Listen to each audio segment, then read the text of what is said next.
Well, this is a fun day because one of my favorite animals at the zoo, and certainly a fan favorite, is Sam, the American bald eagle. I'm here with Eddie Annell, who runs our Wings of the World bird show, or Wings of Wonder, even better.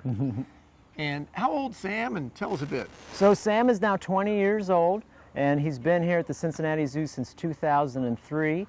He was found injured on the side of a highway up in Michigan when he was only about 4 months old, and he has a permanent injury to his right wing. Okay, I see it drooping a little bit. Yeah, so he's got some tendon damage, so that's why he's non-releasable. But he's an amazing bird because even though he was parent-raised in a nest and out there in the wild for a little while, he's still pretty calm around people, and despite his disability, he can fly at Reds games, he flies at FC games, he flies down here on to the stage. And he is a major hit at both Nippert for FC and, of course, down at the Great American Ballpark. People go wild for him.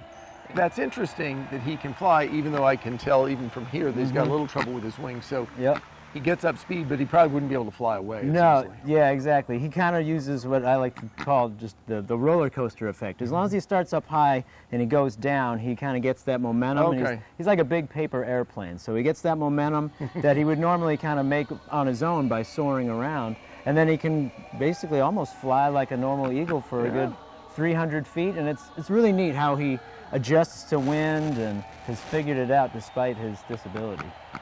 Now, eagles, of course, have made a great big comeback. Oh, yeah, incredible. Here in Ohio, perfectly as an example. So tell a bit about that. Yeah, so, back in the 70s, just because of DDT was a huge factor in their demise, and that use in the 40s and 50s through a process called biomagnification got through the ecosystem. Of course, you could probably spray a bald eagle with DDT, it wouldn't hurt him, but it got through the ecosystem. Bald eagles would eat fish that had eaten frogs, that had eaten insects, and what it did, it thinned the shells of the eggs. So when bald eagles went to incubate eggs, the eggs would be crushed, no more baby bald eagles.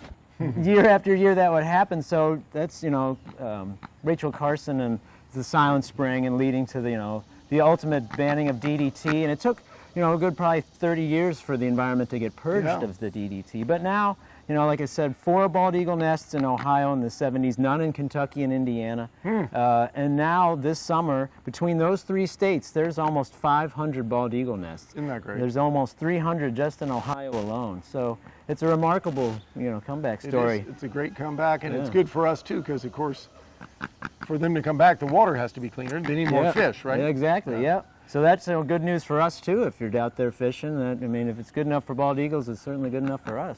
And if you live here in Cincinnati, you drink out of the river. So that's right. A cleaner river works better for everybody. So. Absolutely. Sam, you're a favorite of everybody's, including mine. All right, Eddie, thanks, man. Yeah, you bet. Yeah.